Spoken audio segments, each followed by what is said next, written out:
on n'a pas envie de s'entendre redire que quelqu'un a vécu la même chose, parce que personne n'a vécu la même chose. Le peu de personnes à qui j'en parlais, j'avais pas envie qu'ils me disent ça va aller, ou peu importe ce qu'ils me disaient, j'avais juste envie qu'on me laisse être malheureux, parce que j'avais le droit d'être malheureux, et c'est comme ça.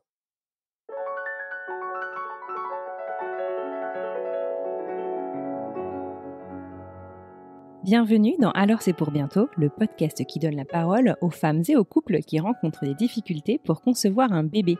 Chaque mercredi, je vous propose de partir à la découverte d'un nouveau témoignage et nous parlons des difficultés à concevoir un bébé et ainsi brisons le tabou autour des questions de fertilité.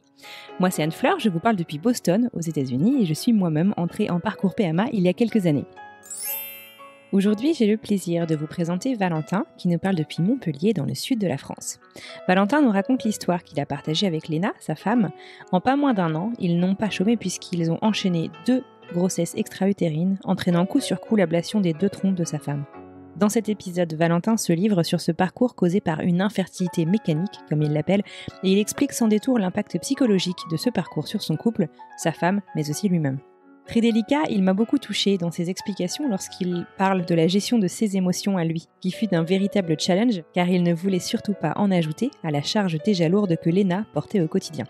Enfin, Valentin prend du recul et me raconte ce qu'il aurait aimé savoir avant de se lancer dans le projet bébé et avant donc de passer par la case PMA.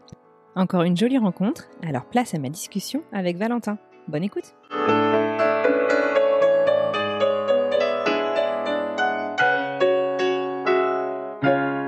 Bonjour Valentin, bienvenue sur le podcast. Merci d'avoir accepté mon invitation. Comment vas-tu et d'où est-ce que tu nous parles ? Bonjour, alors je vais plutôt bien, malgré cette période un peu compliquée, et je suis dans le sud de la France, près de Nîmes. Cool. Alors, merci infiniment donc d'avoir répondu à cet appel à témoignage où on cherchait donc à donner la parole aux hommes qui vivent aussi la PMA. Avant de rentrer dans le vif du sujet, de discuter de ton parcours, est-ce que tu pourrais te présenter un petit peu en quelques mots, me dire, je sais pas, quel âge tu as, à quoi ressemble ton quotidien, à quoi ressemble ta famille ? J'ai 33 ans. Si j'ai pas oublié mon âge, c'est à peu près ça. Ma famille, elle est composée donc de mon épouse, de sa fille, qui a presque 10 ans, et de notre petit bébé Fivre, qui a 10 mois dans 3 jours. Super, on peut avoir les prénoms ? Oui, absolument. Donc la petite c'est Loli et le petit c'est Odin. Oh, c'est trop mignon ça. Et qu'est-ce que tu fais dans la vie, Valentin ? Et qu'est-ce que je fais ? Je suis consultant en ingénierie logicielle. Et maintenant, depuis juste avant le confinement, je suis aussi manager d'une petite équipe de 10 personnes dans la boîte où je travaille. D'accord, ok, super. Bon, écoute, merci en tout cas de prendre le temps de venir nous raconter votre histoire. Alors, est-ce que tu peux nous raconter comment est-ce que ça a débuté votre histoire avec ta femme ? Elle s'appelle comment d'ailleurs ? Elle s'appelle Léna. D'accord, avec Léna. Et comment est arrivé ce projet bébé ? Quand on s'est rencontrés avec Léna, tout s'est passé assez vite. Au départ, on était tous les deux. Moi, je sortais d'une relation très longue. Et je voulais pas aller trop vite, je voulais prendre le temps, etc. Et puis on a vraiment une relation très intense et très fusionnelle très rapidement. Donc très rapidement, beaucoup plus rapidement que prévu, on a emménagé ensemble, on a eu envie de rajouter, d'agrandir notre famille, on va dire. Et donc on a commencé à naturellement, comme tout le monde se dit que tout va bien se passer, à essayer de faire des bébés. Et puis la première, assez rapidement, Léna est tombée enceinte et ça a fait une fausse couche, donc on s'est pas inquiété plus que ça, puisque ça on sait que ça arrive, hein, c'est pas rigolo mais que ça arrive. Et puis deuxième tentative, grossesse extra-utérine avec une bonne hémorragie et donc du coup ablation d'une trompe. Et ensuite après ça, donc un peu de temps pour le repos, etc. Mais du coup troisième essai, deuxième grossesse extra-utérine, pardon, avec une hémorragie encore plus grosse et là pour le coup on a été encore plus inquiet que la première fois pour la vie de la femme, on va dire. Ah ouais. Et du coup, ablation de la deuxième trompe, et du coup, forcément, une stérilité mécanique, puisque sans trompe, forcément, les ovules ne peuvent pas parcourir le chemin à faire entre les ovaires et l'utérus. Et donc après ça, on savait que l'étape d'après, si on voulait continuer à avoir un bébé qui vienne de nous, ce serait forcément la fille. Donc voilà comment est-ce qu'on en est arrivé à la PMA. D'accord, très bien. Alors merci pour cette historique. Pour clarifier, Loli, ça, elle était déjà là, c'est ça? Elle était déjà là, oui. Elle est née d'une première union de ma femme. Et pour le coup, c'était pareil. Elle avait eu aucun souci pour tomber enceinte, pour la grossesse, etc. D'accord. Et après, par contre, elle est juste née par césarienne. C'était un peu compliqué parce que des discussions qu'on avait avec ma femme, Léna avait du mal à accepter qu'elle sorte de son corps. Même le début de l'arrivée de Loli, son début de vie a été compliqué avec la relation avec sa mère aussi. Donc il y a tout un historique aussi de relation maternelle de ma femme qui, je pense, rajoute encore à sa charge à elle qu'elle a dû traverser pendant toutes ces épreuves. Et pour avoir une idée du coup entre donc ces 3 essais qui ont été hyper compliqués et du coup dangereux pour la santé de Léna, tu le disais, ça s'est passé sur combien de temps à peu près? Ça s'est passé alors pour tout ce qui est avant PMA, tout a été relativement vite parce que je pense que tout a duré sur moins d'1 an, je pense. La fausse couche et les grossesses et une fausse couche en 1 an, c'est oui, on avait aucun problème de fertilité entre nos gamètes, mais c'est plus effectivement toute la partie du coup adhérence des trompes dans l'appareil génital de Léna qui faisait qui ont engendré tous ces problèmes, mais qui engendrent toujours aujourd'hui des problèmes, notamment avec toutes ces douleurs, etc., d'endométriose. Ah, elle a de l'endométriose en plus. Ouais, énormément. D'accord, ok. Et donc c'est ce qui explique a priori, les grossesses extra-utérines. Absolument. Et du coup, les opérations des grossesses extra-utérines, on suppose que ça a empiré l'endométriose, parce que ça aurait encore plus déplacé de tissu. Okay. D'accord. Bon, très bien. Bon, ça a dû être sacrément mouvementé cette première année du coup d'essai bébé. Du coup, donc on vous a orienté vers la PMA de manière assez logique et évidente finalement puisque elle avait plus de trompe. Comment est-ce que vous avez vécu tout ça? J'imagine que pour elle, ça a dû être un. Donc, pour elle, c'est clair que perdre ce qui faisait d'elle, pour une des choses en tout cas qui faisait d'elle une femme, c'est la capacité de se reproduire, et donc ça c'est une chose, je pense, qui l'a touchée elle personnellement. Et après il y a ce que elle vivait par rapport à moi, c'est le fait de se sentir du coup incapable ou en tout cas d'en avoir peur de pas pouvoir m'offrir un enfant. Je pense que ça a été une pression énorme pour elle. Je pense plus que pour moi d'ailleurs. Toi, comment t'as vécu tout ça justement? De manière compliquée, c'est-à-dire que j'avais forcément mes émotions. Je suis quelqu'un de très sensible aussi, donc j'avais mes émotions, mais ma femme étant très sensible aussi et étant la première touchée physiquement par tout ça, il a fallu que j'arrive à jongler entre le fait d'avoir mes émotions et de savoir que j'ai le droit de ressentir des choses, et le fait de ne pas pouvoir faire partager cette charge, ma charge à moi avec Léna, puisque la sienne était encore plus lourde et que je pouvais pas me permettre de lui en rajouter. Il fallait que je sois là pour la soutenir, et il fallait pas que j'attende d'elle qu'elle me soutienne. D'accord, ouais, ça a pas dû être évident pour toi non plus. Ma plus grosse difficulté, c'était ça, c'était de réussir à jongler avec moi mes émotions sans les faire peser sur le moral de Léna. Très bien. Et alors, on vous a parlé tout de suite du coup des alternatives à donc une grossesse qui arriverait naturellement, ou est-ce que c'est vous qui avez commencé un peu à faire des recherches par vous-même? Alors, si je me rappelle bien, oui, je crois que c'était quand Léna était à l'hôpital pour la 2e fois, pour sa 2e GU, quand on lui a dit que du coup on allait ou alors on lui avait retiré sa trompe, forcément elle s'est effondrée, et tout de suite le docteur avec qui elle était aux urgences l'a rassurée tout de suite en lui disant qu'il fallait pas qu'elle s'inquiète, qu'il y avait d'autres solutions, que ça n'empêcherait pas d'avoir un enfant, que c'était pas la fin des possibilités d'avoir un enfant ensemble. Ah, super, donc ils ont été assez rassurants Oui. Après, je pense que fallait forcément un peu de temps pour accepter de la révéler la pilule, on va dire. C'est une information forcément lourde à digérer. J'ose même pas imaginer pour une femme ce que ça peut représenter. Mhm. On avait conscience de ça assez tôt, et après, c'est sur tout le parcours, effectivement. Je pense que j'étais pas forcément dans le déni du fait que ça puisse aussi ne pas marcher, mais j'étais plus à vouloir rester optimiste sur le fait de pas réfléchir trop à ce que tout le parcours puisse ne pas marcher, Mhm. et me dire que, tout en sachant que ça pouvait ne pas marcher, mais pas vouloir trop y réfléchir, parce que vouloir penser sur le fait plus que ça puisse marcher plutôt que l'inverse. De manière générale, sur tout le parcours, en fait, je crois que j'ai toujours essayé de voir le verre à moitié plein plutôt qu'à moitié vide, de chercher plutôt vraiment le où est-ce qu'on trouve de l'espoir plutôt que toutes les choses qui font et qui nous ramènent à ce qui fonctionne pas. D'accord, non, mais c'est une très très belle mentalité. T'as raison, c'est super quand quand il y a au moins quelqu'un en fait dans le couple, c'est toujours ça. Hein. C'est si on est tous les deux en bas, c'est hyper difficile de remonter, mais réussir finalement à se tirer l'un et l'autre vers le haut, bah voilà, forcément, mécaniquement, ça nous aide à passer ces caps un peu plus facilement, même si ça reste pas toujours évident.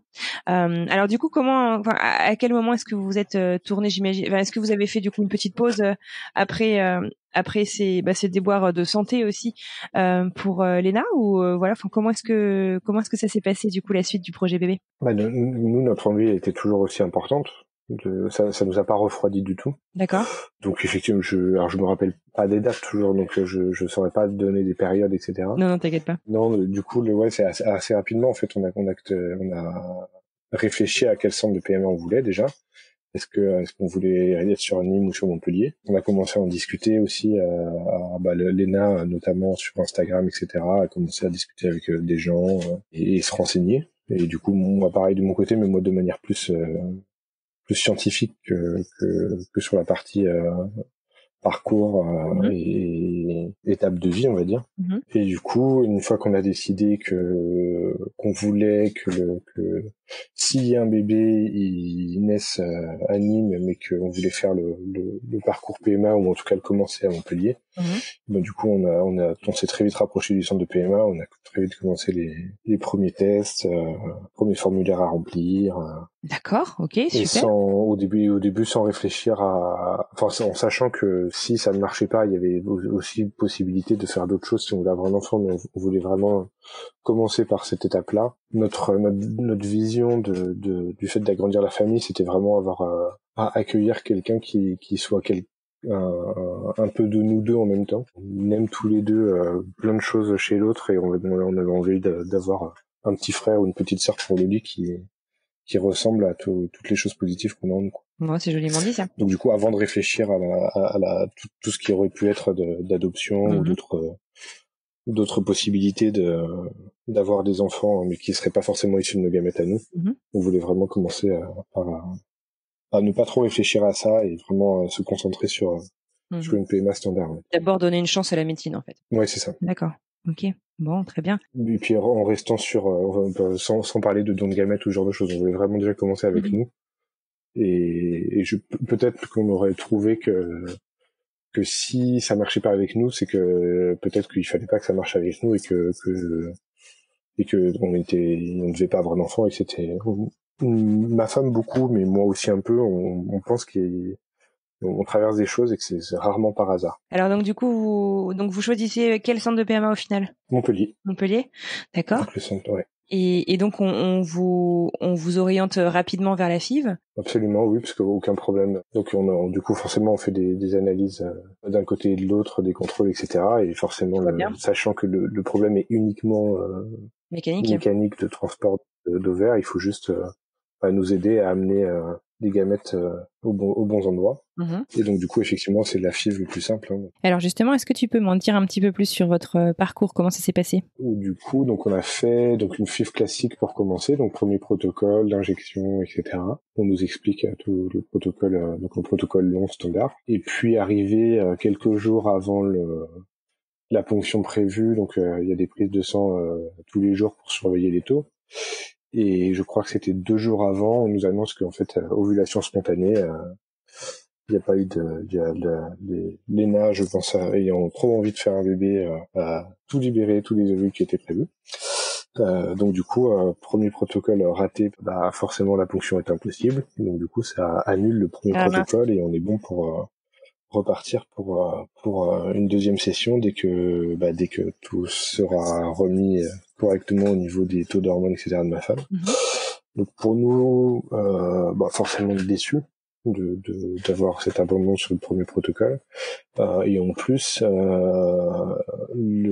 la chose qui était importante pour nous par rapport à toutes ces histoires de chiffres, c'est que on sait que le corps de Léna a déjà subi énormément et que tous les protocoles avec les injections d'hormones, etc., c'est énormément pour le corps d'une femme à subir et à encaisser. Et du coup, forcément, on stimule énormément quelque chose qui est pas fait pour ça à la base, quoi. Donc nous, je crois que c'était ce qui était le plus dur, c'est le fait de se dire que nous, on voulait absolument limiter le nombre de FIV, même si ça fonctionnait pas, parce que on connaît la multiplication du risque de cancer, etc., suite à des protocoles répétés. D'accord. Donc ça, c'était le gros point noir. Mais du coup, on voulait quand même pas s'arrêter à une non-tentative. Donc on a recommencé dès que ça a été possible. Et du coup, la deuxième tentative a donné lieu, si je dis pas de bêtises, 1, 2, 3, 4, 5 à 5 embryons. Le protocole avait légèrement changé justement pour éviter cette ovulation spontanée. D'accord. Et donc oui, ce protocole-là nous amène à 5 embryons, donc avec un transfert d'embryons frais, qui nous a donné beaucoup d'espoir. On s'est dit ça y est, c'est parti, quoi. C'est la seule chose qui nous manquait, c'était ça. Et c'était raté puisque c'était un œuf clair.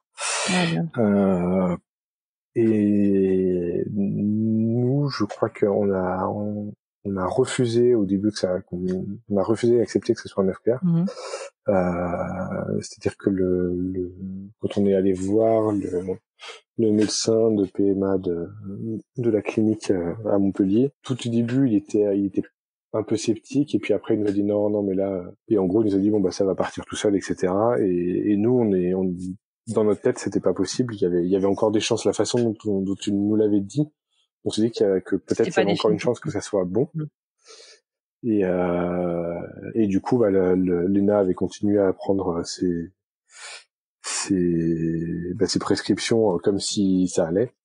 Et je pense que ça n'a pas aidé au fait que du coup l'évacuation de cet œuf clair, qui était du coup pas un bébé viable, a été très longue et du coup a nécessité plusieurs interventions pour tout évacuer correctement. Et donc du coup ça a rendu le truc encore plus difficile.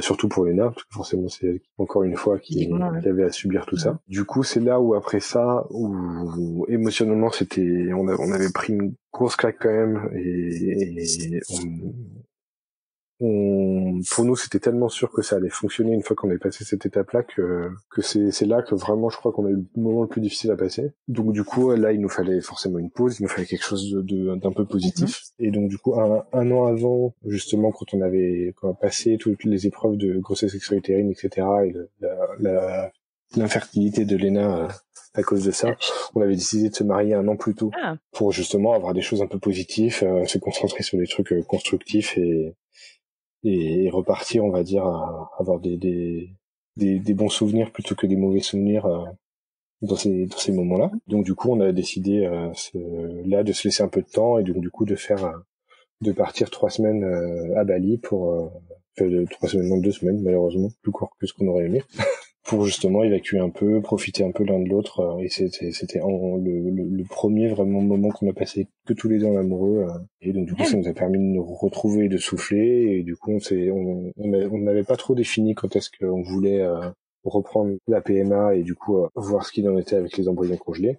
Mais finalement on en a reparlé assez vite en revenant. Notre voyage était fin d'été 2018, c'est ça. Et du coup on a repris le protocole assez rapidement, repris le contact avec les PMA et les rendez-vous assez rapidement, puisqu'on a programmé un transfert d'embryons congelés le 6 novembre, si je dis pas de bêtises. Ah oui, donc oui, effectivement, si, c'est assez rapide. D'accord. Toujours avec sachant le même centre. Toujours avec le même centre, et du coup avec un des 4 embryons. Sachant que la question se posait de savoir si on en mettait 2 ou pas. Le médecin n'était pas pour, à cause du risque à cause des antécédents, l'utérus avait multicicatriciel à cause des 2 GU et de la césarienne pour le lit. Donc du coup il préférait éviter, puisque une grossesse gémellaire aurait été beaucoup plus risqué. Donc du coup, on est reparti sur un embryon et du coup, qui avait passé, j'avais fait le compte, mais quelque chose comme 237 jours au congélateur, quelque chose comme ça. Donc c'était finalement moins d'un an après le transfert d'embryon frais. Ce transfert-là, donc du coup, contrairement à tout ce qu'on avait fait avant, on avait décidé pour nous et pour les autres de parler, de rester le plus ouvert possible avec notre famille, avec nos proches, même avec Loli. On lui disait que ce qu'on faisait, que là on essayait, etc., que on essayait d'être le plus transparent possible. Cette fois-là, on a décidé pour réduire aussi les déceptions et les douleurs des gens, de n'en parler à personne et du coup de le garder que pour nous et de ne l'annoncer qu'une fois que ce serait sûr si jamais ça devait marcher. Plein de raisons. La première par rapport à Loli, c'est que ça servait à rien de lui rajouter elle aussi de la douleur à partager avec nous, alors que à 8 ans, elle a d'autres choses à se concentrer que de savoir si un jour, oui ou non, elle va avoir un petit frère et de voir que sa mère, elle part à l'hôpital bien sûr. tous les 6 mois parce que c'est à nouveau il y a des soucis, et éviter de rajouter de la charge émotionnelle inutile à une enfant de 8 ans qui a ses propres émotions à traverser déjà entre ses parents séparés, le fait d'être une semaine chez son papa, une semaine chez sa maman, etc. Donc on a gardé ça pour nous, et même par rapport à nos proches et notre famille où pour le coup là il y a plein de raisons. Il y a le fait que de s'entendre c'est tous les conseils ou les pseudo-conseils ou les alors je sais pas comment dire ça de manière peu péjorative parce qu'on sait que c'est pas il y a pas de mauvaises intentions, mais c'est des choses qu'on n'a pas envie d'entendre et qu'on a rarement en tout cas envie d'entendre, ou qu'on est rarement prêt à entendre.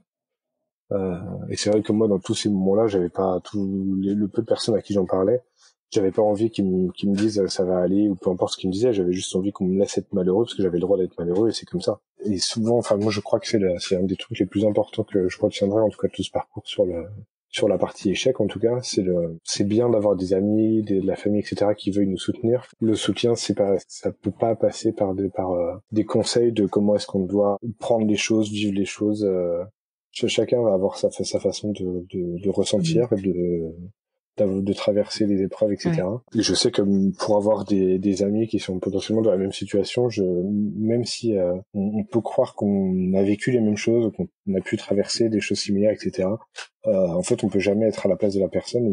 Et surtout quand on est à notre propre place, on n'a pas envie de s'entendre redire que quelqu'un a vécu la même chose, parce que personne n'a vécu la même chose, personne n'a été à notre place. Vraiment unique, quoi. La façon dont on le vit, quoi. Exactement. Et même s'il y a des places qu'on pourrait considérer comme pires, des parcours qui sont plus difficiles, etc., c'est pas ce qu'on veut entendre. On veut juste reconnaître légitime dans notre malheur et le fait qu'on ait le droit de le vivre, quoi. Moi, c'est vrai que c'est le truc que je retiendrai le plus, je pense, de tout ce parcours, c'est ça. Et je pense que c'est le cas pour moi, parce que je suis peut-être parce que je suis un mec et que on a d'aisance à parler de ses émotions et des choses qu'on peut ressentir. Mais je pense que c'est propre à n'importe qui. Je pense quand on vit des choses difficiles, quel que soit le contexte, quand c'est difficile et que ça nous touche vraiment aux tripes, on n'a pas envie d'entendre ça va aller mieux ou mais tu vas voir dès que vous arrêterez d'y penser ça ira. Enfin voilà, ce genre de choses, quoi. Tout le discours on a besoin habituel, d'être écouté, mais redondant de ça. Oui, exactement, on a besoin d'être écouté, de se sentir légitime dans la tristesse qu'on vit. Et effectivement, on sait qu'un jour il faudra passer à autre chose et que ça ira mieux, etc. Et c'est pas ce qu'on a envie d'entendre à ce moment-là. On a juste effectivement, pourquoi pas envie d'être écouté mais le fait de nous laisser traverser ça. Je pense que pour pouvoir passer à autre chose, il faut d'abord le vivre, quoi, et l'encaisser complètement avant de pouvoir passer à autre chose. Bien sûr, tout à fait raison. Après avoir vécu ça, et donc du coup, on avait décidé de garder tout ça pour nous. Et du coup, si ça devait ne pas marcher, n'avoir notre peine à vivre que pour nous, et pas avoir à l'annoncer à toute la famille, etc. Chose qu'on avait fait au début. Et du coup, ça nous a permis d'être très angoissés, mais que à deux sur toute l'évolution des premières semaines et le suivi des taux, et etc. Et de savoir si ça irait pas, est-ce que c'était bien placé, est-ce que l'activité cardiaque était correcte, etc., etc. Et tout ça pour qu'on arrive à 3 mois et qu'on nous dise que c'était bon, que ça serait certainement un petit garçon, mais qu'on nous dise ça aux urgences parce que Léna commence à avoir des contractions dès le 2e mois et demi de grossesse. Donc ça a été une grossesse quand même compliquée, mais qui s'est finalement bien passée au final. C'était compliqué parce que pour les contractions, pour la fatigue très intense de Léna, pour les émotions que ça générait, forcément la peur de perdre à nouveau cet espoir et de se dire qu'il faudrait peut-être un jour recommencer et de se demander si jamais ça devait ne pas marcher, est-ce qu'on aura la force de recommencer. Et donc non, la grossesse était menée à terme avec donc on avait fait plein de plans sur comment est-ce qu'on voulait, comment est-ce qu'on aurait aimé que l'accouchement se déroule de manière naturelle, donc par voie basse. On voulait éviter l'accouchement allongé standard pour avoir quelque chose qui ressemble plus à un accouchement physiologique. Naturel. Donc discuter avec les gynécos, de savoir ce qui était possible de faire. Forcément, les sages-femmes et les gynécos, ils sont pas forcément formés et en plus pas pratique pour eux de travailler autrement que sur un lit. Exactement. Donc ouais, de négocier un peu tout ça pour à la fin finir par une césarienne programmée pour éviter le moindre risque et pour le bébé et pour la maman. Ouais. Au départ, on s'est dit non, on va tout faire pour que ce soit pas ça. Et après, on s'est dit mais en fait, on fait confiance à la médecine pour avoir eu ce bébé. Et faisons confiance à la médecine pour qu'il arrive en bonne santé. L'essentiel, c'est que bébé aille bien, maman aille bien et papa aussi d'ailleurs. D'accord.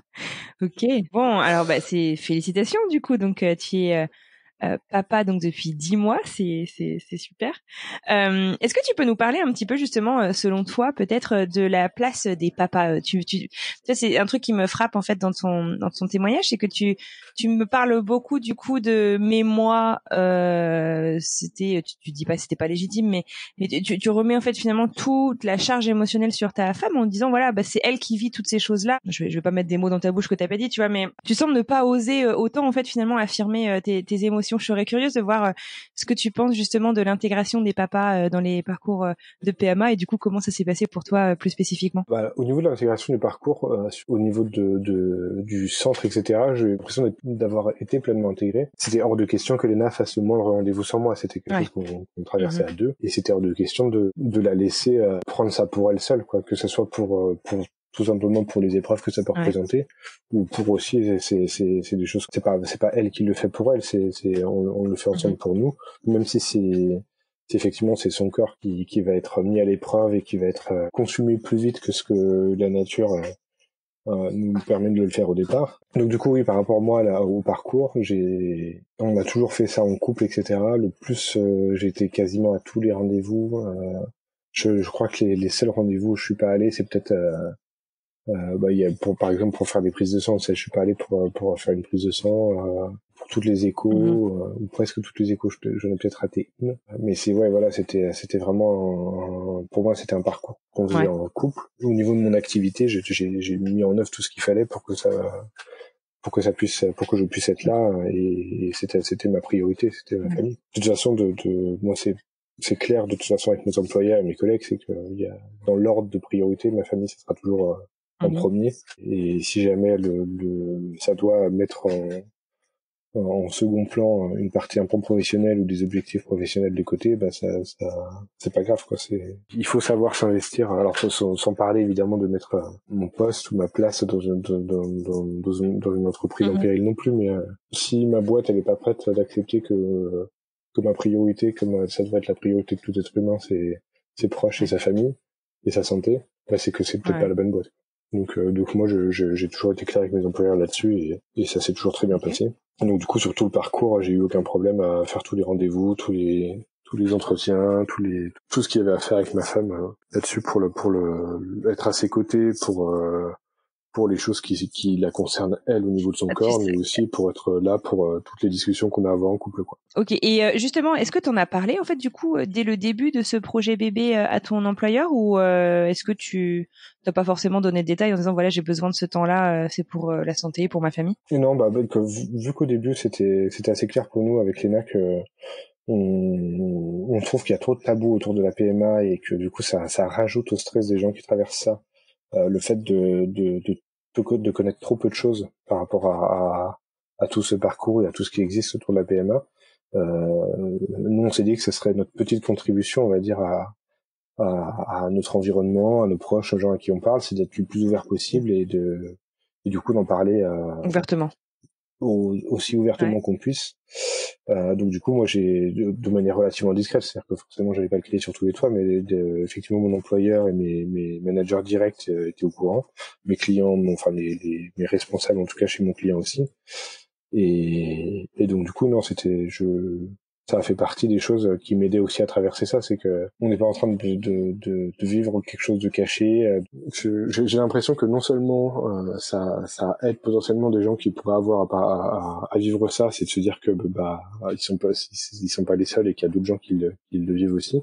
Si jamais on peut en parler plus ouvertement. Et en plus, j'ai l'impression que nous, ça nous a aidé, ou en tout cas moi, sur le fait de pas avoir ce poids, d'avoir cette espèce de secret que je garde pour moi. À chaque fois que je pouvais en parler avec justement des collègues qui étaient au courant et avec qui on pouvait en parler, finalement, à chaque fois, le fait de pouvoir parler, ça permet aussi de se décharger de certaines émotions par rapport à ça. Et du coup, justement, d'aider aussi pour les phases plus difficiles à se sentir plus légitime quand on a quelqu'un, un interlocuteur qui écoute et qui est soutenant plutôt que moralisateur entre guillemets ou donneur de leçons. Mais c'est vrai que moi dans les proches que j'ai eu professionnellement parlant, c'est vrai que j'ai eu des gens qui étaient plus dans le soutien, j'espère que ça va aller. Si t'as besoin de quelque chose, tu me dis, ce genre de choses, plutôt que t'inquiète pas, si tu fais ça, tu verras, tout ira mieux. Je reviens encore dessus, mais c'est vrai que ça a été des trucs qui m'ont le plus pesé. Je pense que c'était les proches des proches et la famille qui peuvent nous dire que la façon dont on doit ressentir et vivre les choses pour que ça aille mieux. Et je crois que c'est un des trucs qui ont pour moi été le plus difficile à accepter. Et du coup, à titre personnel, parce que c'est vrai que je sais pas comment Léna l'a vécu. Et c'est vrai que tu disais par rapport au parcours du papa, moi je sais que sur tout le parcours, c'était un des trucs le plus difficile, c'est la façon dont les gens essayent de nous dire comment vivre les choses. Et je pense aussi que c'était le cas pour Léna, parce que c'est vrai qu'on en avait parlé, mais du coup ça c'est vachement après coup, sur le coup. J'avais pas analysé le fait de pas avoir envie de m'entendre dire ces choses, mais c'est après coup avec le temps où j'ai réalisé que c'est ce qui m'avait le plus blessé en fait dans tout le parcours par rapport à mon entourage, c'est de pas me sentir légitime dans mes sentiments, quoi. Ok. Et est-ce que tu aurais un conseil à partager avec justement des couples, des futurs papas qui passent par tout ça pour prendre soin en fait de son couple aussi, parce que nos couples sont quand même mis à rude épreuve dans ces parcours. Est-ce que il y a quelque chose que vous avez mis en place? Alors bien sûr, tu disais vous êtes mariés, vous êtes partis à Bali. On peut pas se marier à chaque essai. Qu'est-ce que tu recommanderais? Moi, ce que je recommande le plus, c'est de parler, c'est de nous, ça fait partie des fondements. Il y a forcément des moments où c'est plus difficile que d'autres, mais ça fait partie des choses les plus importantes dans notre couple, c'est de réussir à parler le plus possible pas forcément de tout, parce qu'on n'arrive pas forcément à parler de tout, et on n'a pas forcément la chance d'avoir un couple où on peut être très confident avec son conjoint, et il y a des couples pour qui ça fonctionne très bien comme ça. C'est vrai que nous, avec Léna, on a plutôt une relation où on parle énormément de comment on ressent les choses, de comment est-ce qu'on pense que ça pourrait aller mieux, ou les choses qu'on pourrait éviter de faire pour que ça aille moins bien. Et je pense que le fait de parler le plus possible, le plus possible, ça nous a amené à trouver justement des solutions pour vivre mieux les choses. Justement pour est-ce qu'on a besoin d'une pause, si oui, quand est-ce que ça va être la fin de la pause, est-ce qu'on doit attendre, est-ce qu'on doit définir une date, ou est-ce qu'on définit une date de quand est-ce qu'on se repose la question, qu'est-ce qu'on a besoin de faire chacun de notre côté pour évacuer aussi. Je pense que ça fait partie de choses importantes aussi. C'est pas oublier que effectivement un couple c'est deux individus, et que un individu il a aussi ses propres besoins et qui sont pas forcément des besoins de couple. Donc c'est de ne pas s'oublier soi-même, et dans la mesure du possible, c'est savoir écouter, savoir entendre que on comprenne pas forcément les besoins de l'autre, et du coup que l'autre ne comprenne pas forcément nos propres besoins, et de savoir s'exprimer par rapport à ça. Un des trucs les plus importants qu'on se répète régulièrement avec ma femme, c'est que nous ne sommes pas dans la tête l'un de l'autre. Donc si on a des besoins, ou s'il y a des choses qui doivent être comprises par l'autre, c'est pas en attendant et en voyant si ça va être compris sans nous dire que ça peut marcher. Il faut exprimer les choses. Moi, c'est souvent un pseudo reproche que je fais à ma femme, mais même sur des trucs potentiellement futiles du quotidien, il y a des choses qui doivent être dites, il faut qu'elles soient dites. On peut pas inventer les choses. Pour que ce soit clair, il faut dire les choses. J'ai l'impression d'entendre mon mari. C'est pas de miracle, quoi. On n'est pas dans la tête les uns des autres. Et moi, je sais que je fais de la même chose des fois. Il y a des fois, je me dis, est-ce qu'elle va finir par comprendre ça? Mais au final, non, si je le dis pas, potentiellement, elle voit pas du tout ce que je vois, donc elle ne pourra pas comprendre. Très bien. Pour finir, est-ce que tu aurais un conseil, quelque chose que tu aurais aimé savoir peut-être avant de commencer cette aventure PMA avec Léna, quelque chose, ou autrement, je sais pas, un conseil que tu te donnerais rétrospectivement à toi, il y a quelques années quand vous avez commencé votre parcours, ce serait quoi? Je pense que ça va rejoindre un peu ce que j'ai déjà dit plusieurs fois. Moi, je pense que c'est la chance qu'on a eue avec Léna, c'est qu'on est tous les deux des ultra sensibles et que du coup, on sait tous les deux comment l'autre fonctionne et du coup, savoir que l'écoute était primordial. Des relations et des discussions que j'ai pu avoir avec d'autres gens qui peuvent avoir des problèmes similaires, je pense que c'est une des clés. C'est vraiment de parler et d'accepter d'avoir le droit d'être triste sans l'imposer aux autres. S'il y a quelqu'un qui veut être soutenant et qui nous manifeste son envie d'être soutenant et de nous écouter, et ben il faut en profiter. Par contre, s'il y a des gens qui sont pas prêts parce que il y a des gens pour qui c'est trop dur d'écouter de la tristesse intense qui prend au trip comme ça, de pas réussir à faire d'enfants, donc de pas imposer le partage de ce parcours compliqué avec des gens qui ont pas envie d'entendre, parce que du coup ça nous blesse, ça nous blesse nous, et du coup on se sent incompris, on comprend pas pourquoi la personne veut pas nous écouter ou elle veut pas nous dire ce qu'on a envie d'entendre. On en parle, si la personne elle est ouverte, c'est qu'elle a envie d'écouter ou en discuter, il faut en profiter, et sinon il faut pas insister, et ça va plus se blesser soi-même qu'autre chose. Et si la personne, même si pour avoir vécu vraiment cet exemple-là, c'est si jamais la personne elle tient un discours qu'on n'a pas envie d'entendre, c'est réussir à mettre de côté tout ce qu'elle peut nous dire, essayer de pas tenir, c'est peut-être le plus difficile, mais c'est de ne pas tenir rigueur à la personne si c'est quelqu'un de très proche. D'essayer de se dire que juste elle peut pas comprendre, donc elle peut pas avoir le bon discours et que c'est pas grave et que ça enlève rien à ce que cette personne elle est. Ouais, c'est ça, c'est qu'elle est certainement bien intentionnée, mais on peut pas lui en vouloir de pas avoir eu la bonne attitude ou de pas avoir été présente comme on aurait voulu qu'elle soit présente. Et voilà, c'est des parcours difficiles et que la compréhension de ce genre de choses elle est compliquée. Donc voilà, de ne pas tenir rigueur aux proches qui comprennent. C'est un bon conseil, c'est vrai que c'est pas toujours facile. Et non, je crois que c'est très difficile même. Ok, bon, écoute Valentin, en tout cas je te dis un grand merci d'avoir passé cette petite heure avec moi pour me raconter votre parcours. Est-ce que vous pensez, alors Odin vient d'arriver, c'est pas pour tout de suite j'imagine, mais vous relancez dans un parcours comme ça pour un autre enfant, ou est-ce que voilà la famille est au complet pour l'instant? Moi, pendant longtemps, j'étais plutôt ouvert à l'idée d'envisager au moins de laisser leur chance à nos 2 embryons qui nous restent au congèle. Léna, clairement, vu la difficulté de la grossesse et la difficulté des premiers mois de naissance, après la naissance d'Odin, elle pense qu'elle sera jamais prête à retraverser ça, que ce sera trop pour son corps, sera trop pour tout, et qu'en plus par rapport à ses besoins justement en tant que femme, etc., elle peut pas se réengager à nouveau auprès d'un autre bébé et de se réengager, parce que forcément c'est énorme comme investissement de temps et d'émotions. Au départ, après la naissance d'Odin, c'était comme ça, donc Léna plus complètement fermée à l'idée, et moi essayant de la convaincre qu'il fallait pas se fermer, qu'il fallait laisser la possibilité de changer d'avis. Et puis à force de discussions et de temps qui passe, je pense que naturellement les 2 embryons congelés qui nous restent, on va les donner à la science pour continuer à aider la médecine à progresser sur toutes ces techniques-là qui nous ont offert notre bébé mon chéri, et que notre famille est au complet avec nos 2 bébés. Dont un bébé qui est plus un bébé du tout, mais tu me fais bien comprendre. Super. Écoute, en tout cas, merci beaucoup. Je suis vraiment ravie donc de pouvoir partager votre histoire aujourd'hui dans le podcast. Je vous souhaite plein de bonheur pour continuer tous les 4 en famille, et je te souhaite une excellente continuation. À bientôt. Merci beaucoup Anne-Fleur. Et voilà, c'est la fin de ce nouvel épisode. Merci infiniment à mon invité pour son partage, et merci à vous d'avoir écouté jusqu'au bout. Si vous souhaitez soutenir le podcast, parlez-en autour de vous, partagez-le avec votre entourage afin vraiment de permettre à toutes les femmes, hommes, couples qui passent par là de retrouver ces témoignages pleins d'informations, d'espoir et de bienveillance. Sinon, rendez-vous sur Apple Podcast pour donner 5 étoiles au podcast et lui laisser un petit message afin de nous aider à gagner en visibilité. Si vous souhaitez venir débattre, poser des questions à propos du dernier épisode avec la communauté, rejoignez-nous sur Instagram @alors-c'est-pour-bientôt-podcast, et pour témoigner, direction le site internet alors-c'est-pour-bientôt-podcast.com. Sur ce, je vous souhaite une excellente journée et j'ai déjà hâte de vous retrouver mercredi prochain.